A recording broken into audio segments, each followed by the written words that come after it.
बिस्मिल्लाहिर्रहमानिर्रहीम। रब्बि इश्रह ली सदरी व यस्सिर ली अमरी वहलुल उक़दतम मिन लिसानी यफ़क़हू क़ौली। अस्सलामु अलैकुम व रहमतुल्लाहि व बरकातुहू। डियर स्टूडेंट्स, तो कल हमारे प्रोनाउन के टाइप्स मुकम्मल हो गए थे। तो आज मैंने आप लोगों के लिए प्रोनाउन की डिफिनेशन और उसके टाइप्स की समरी बनाई है ताकि आप लोग इसे सेव कर सको और पेपर के लिए इसे देख सको। तो सबसे पहले हम प्रोनाउन की डिफिनेशन समझते हैं और उसके बाद उसकी टाइप्स की तरफ चलते हैं।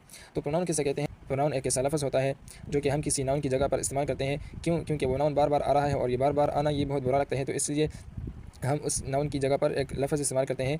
तो उस लफ्ज़ को हम क्या कहते हैं? प्रोनाउन कहते हैं। तो अब प्रोनाउन के हमारे पास कितनी टाइप्स हैं? पूरे 10 टाइप्स है। तो पहला हमारे पास पर्सनल प्रोनाउन है। तो यहाँ पर मैंने इसके ऊपर जो है इसके माने भी लिख लिए हैं। अगर आप इसका माना भी याद करें तो आप लोगों को इसकी डिफिनेशन याद हो जाएगी। तो पर्सनल प्रोनाउन किसे कहते हैं? पर्सनल का माना है शख्सी और प्रोनाउन का माना है ज़मीर। तो पर्सनल प्रोनाउन शख्सी ज़मीर, तो शख्सी ज़मीर यानी मतलब प्रोनाउन। पर्सनल प्रोनाउन किसे कहते हैं? तो पर्सनल प्रोनाउन वो प्रोनाउन होते हैं जो कि हमें किसी जो हमें कोई ख़ास शख्स या ख़ास चीज़, जो हम किसी ख़ास शख्स या ख़ास चीज़ या एक ख़ास चीज़ की जगह पर हम इस्तेमाल करते हैं, तो उसको हम पर्सनल प्रोनाउन कहते हैं। तो और पर्सनल प्रोनाउन हमारे पास टोटल 7 है। I, we, you, he, she, it, they. ये हमारे पास पर्सनल प्रोनाउन है।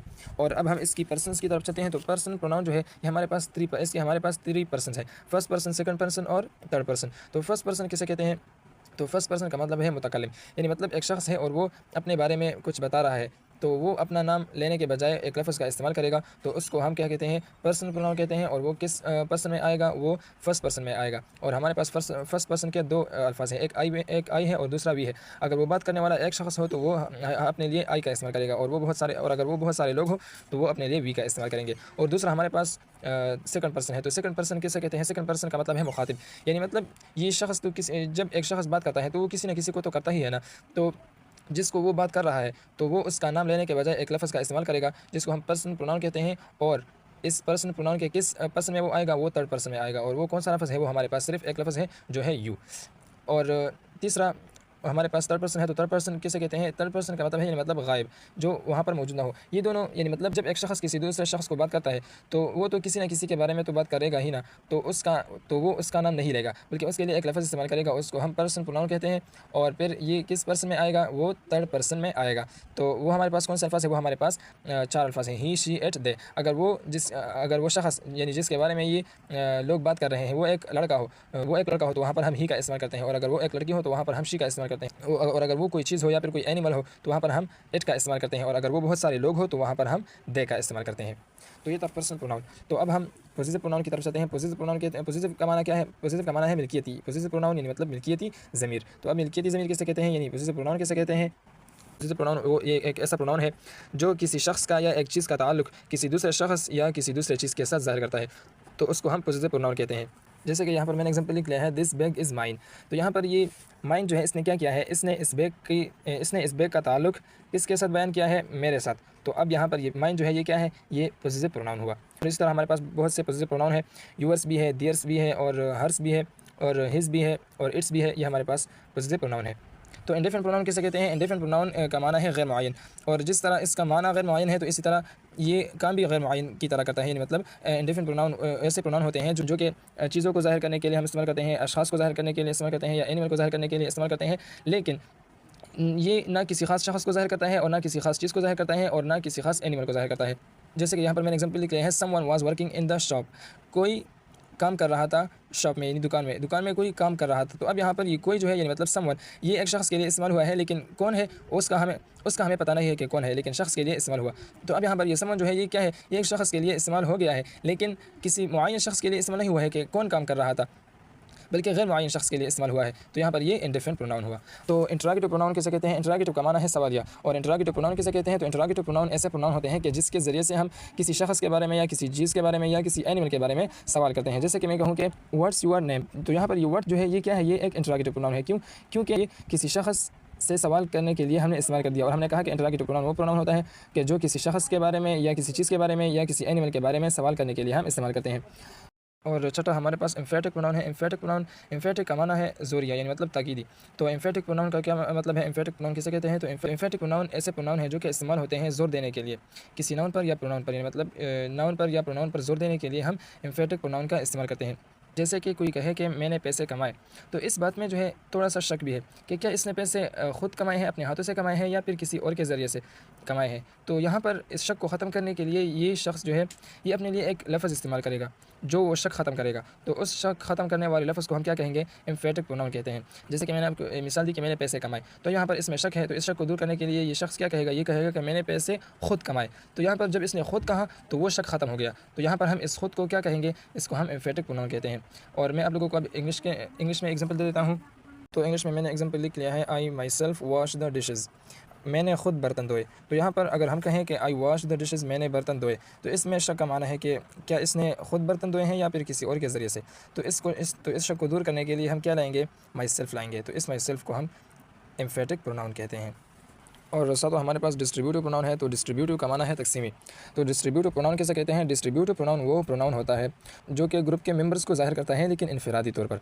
क्या मतलब इनफरादी तौर पर, यानी मतलब बहुत सारे लोग हैं और वो काम कर रहे हैं। तो ये डिस्ट्रीब्यूटिव प्रोनाउन क्या करता है, ये उस काम को उस ग्रुप के तमाम अफराद के लिए साबित करता है, यानी मतलब ये काम इस ग्रुप के हर फ़र्द के ज़रिए से हो रहा है, तो उसको हम डिस्ट्रीब्यूटिव प्रोनाउन कहते हैं। जैसे कि यहाँ पर मैंने एग्जाम्पल लिख लिया है, each of the students has a book, हर तालिब इल्म के साथ, यानी मतलब सब तलबा के साथ क्या है, किताब है। तो अब यहाँ पर ये तलबा क्या है, ये एक ग्रुप है और इस ईच ने क्या किया है, इस ईच ने इस किताब को इस ग्रुप के हर फ़र्द के लिए साबित कर दिया है, यानी मतलब ये बता दिया है कि ये किताब इस ग्रुप के हर फ़र्द के साथ है। तो इसको हम डिस्ट्रीब्यूटिव प्रोनाउन कहते हैं। और ऑटो हमारे पास रेसिप्रोकल प्रोनाउन है। तो रेसिप्रोकल प्रोनाउन किसे कहते हैं, तो रेसिप्रोकल प्रोनाउन वो प्रोनाउन होते हैं जो कि हमें बाहमी अमल ज़ाहिर करता है, बाहमी अमल बताता है या बाहमी रिश्ता बताता है, तो उसको हम रेसिप्रोकल प्रोनाउन कहते हैं।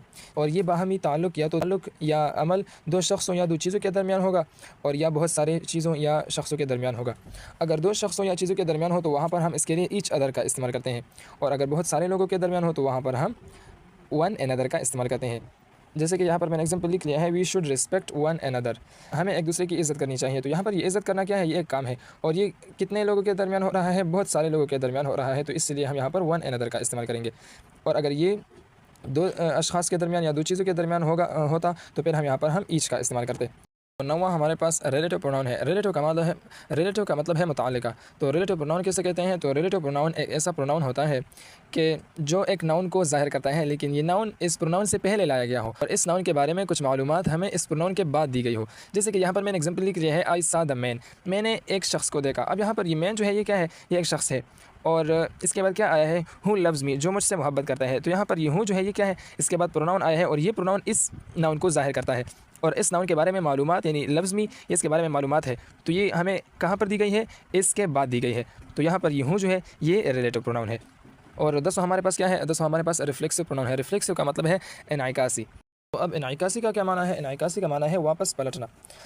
और इस रिफ्लेक्सिव प्रोनाउन में भी ऐसा होता है कि जब कोई काम किसी शख्स के ज़रिए या किसी चीज़ के ज़रिए से हो जाए और वो काम वापस उस शख्स पर या उस चीज़ पर दोबारा आए, जब वो काम उस शख्स पर या उस चीज़ पर दोबारा आया तो वहाँ पर हम उसका नाम तो लेंगे लेकिन हम उसका नाम नहीं लेंगे। क्यों? क्योंकि वो बहुत बुरा लगेगा और गलत भी लगेगा। तो उसके नाम की जगह पर हम एक दूसरा लफ्ज़ इस्तेमाल करेंगे और उस लफ्ज़ को हम रिफ्लेक्सिव प्रोनाउन कहते हैं। जैसे कि यहाँ पर मैंने एग्जाम्पल लिख लिया है, आई हर्ट माई सेल्फ, मैं अपने आप को ज़ख्मी करता हूँ। तो यहाँ पर ये हर्ट जो है क्या है, ये एक काम करना है और ये काम किसने किया है, इसने किया है, लेकिन किस पर किया है, वो इसने ख़ुद पर किया है। तो ये काम इस पर दोबारा आया है, तो इसलिए यहाँ पर हम इसका नाम नहीं लेंगे कि आई हर्ट आई, ये गलत लगेगा। तो यहाँ पर इस आई की जगह पर हम क्या लाएंगे, माई सेल्फ लाएंगे और इस माई सेल्फ को हम रिफ्लेक्सिव प्रोनाउन कहेंगे। क्यों? क्योंकि रिफ्लेक्सिव प्रोनाउन की डिफिनेशन यही है कि जब कोई काम एक शख्स के ज़रिए एक चीज़ के ज़रिए से हो जाए और वो काम दोबारा उसी शख्स या उस चीज़ पर दोबारा आए, तो उस शख्स या उस चीज़ के नाम की बजाय हम वहाँ पर एक दूसरा लफ्ज़ इस्तेमाल करेंगे और उसको हम रिफ्लेक्सिव प्रोनाउन कहते हैं। तो यहाँ पर ये हर्टिंग जो है ये किसने किया है, ये आई ने किया है और किस पर किया है, इसने खुद पर किया है।